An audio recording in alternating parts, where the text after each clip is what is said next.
Hi friends, అందరికీ నమస్కారం అండి. తెలంగాణ రాష్ట్ర వ్యాప్తంగా ఉన్నటువంటి ఆసరా చేయుత పెన్షన్ లబ్ధాలకు సంబంధించి ప్రభుత్వం నుంచి ఇప్పుడిప్పుడే ఇంపార్టెంట్ ఫ్లాష్ అప్డేట్ రావడం జరిగిందండి. చాలామంది ఎదురు చూస్తున్నట్లుగానే తెలంగాణ రాష్ట్ర వ్యాప్తంగా ఇప్పటికే పెన్షన్ల పంపిణీ అనేది కార్యక్రమానికి సంబంధించి మే నెల నుంచి ఎప్పటి నుంచి అందించబోతున్నారు ఏంటని చెప్పి చాలామంది అయితే అడుగుతున్నారు అన్నమాట. సో అదేవిధంగా కొత్త పెన్షన్లు, అదేవిధంగా పెంపు, ఇందుకు సంబంధించి ఒక లేటెస్ట్ అప్డేట్ అయితే రావడం జరిగిందండి. సో ఆ వివరాలు ఏంటని తెలుసుకుందాం. చిన్న అప్డేట్ అయితే వచ్చిందండి. అది చూసిన తర్వాత ఆసరా పెన్షన్ వివరాలు తెలుసుకుందాం. ఇక భారత ఆర్థిక వ్యవస్థలో మహిళా స్వయం సహాయక సంఘాలు ఏదైతే ఉన్నాయో కీలక పాత్ర పోషిస్తున్నాయని చెప్తున్నారు.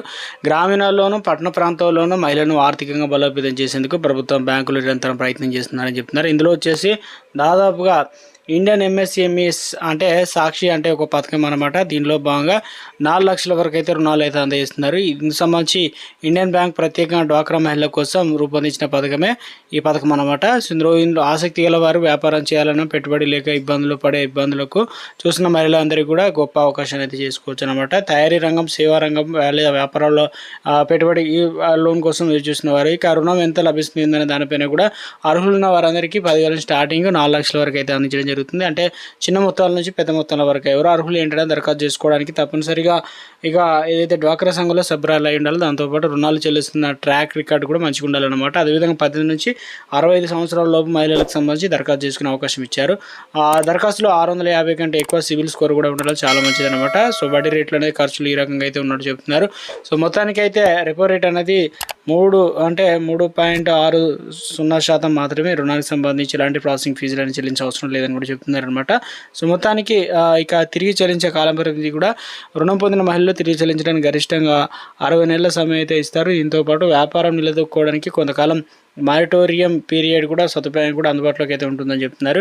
ఇంకో ఆసక్తికర విషయం ఏంటంటే ఈ రుణం పొందడానికి మీ ఇల్లు లేదా భూమి వంటి అదనపు పూచీకత్తుతో సమర్పించిన పనే లేదు. మీ వ్యాపారం కోసం కొనుగోలు చేసే యంత్రాలు లేదా ఆస్తులే బ్యాంకు వద్ద సెక్యూరిటీగా ఉంటాయి కాబట్టి ఇక కేంద్ర ప్రభుత్వం CGTMS ఈ పథకం కింద రుణాల భద్రత అయితే కల్పించడం జరుగుతుంది. మనకు దరఖాస్తు చేసుకోవాలనుకుంటే తప్పనిసరిగా అంటే ఆధార్ కార్డు, డ్వాక్రా సభ్యత్వం వివరాలు, సిఫారసు లేక ఒకటి తీసుకోవాలి. తర్వాత బ్యాంక్ స్టేట్మెంట్, మీరు ఏదైతే చేయబోయే వ్యాపారం, వాటికి సంబంధించి పాస్పోర్ట్ సైజ్ ఫోటోలు ఇవన్నీ దరఖాస్తు చేసుకోవడానికి ఆసక్తి గల మహిళలు తప్పనిసరిగా మీరు సమీపంలోని ఇండియన్ బ్యాంక్ బ్రాంచ్ ఉంటుంది కదా, సో సంప్రదించి ఫామ్ పూర్తి చేయాలన్నమాట. టెక్నాలజీ అందుబాటులో ఉన్న బ్యాంకులకు సంబంధించి అధికార వెబ్సైట్లో ఆన్లైన్లో ఇవన్నీ కూడా లీడ్ అయితే నమోదు చేసుకోవాల్సి అయితే ఉంటుందన్నమాట. సో ఈ సద్వినియోగం తక్కువ వడ్డీతో ఎలాంటి పూచికట్టు లేకుండా లభిస్తుంది కాబట్టి అవకాశం ఉన్న వారందరూ సద్వినియోగం చేసుకోవచ్చు అనమాట.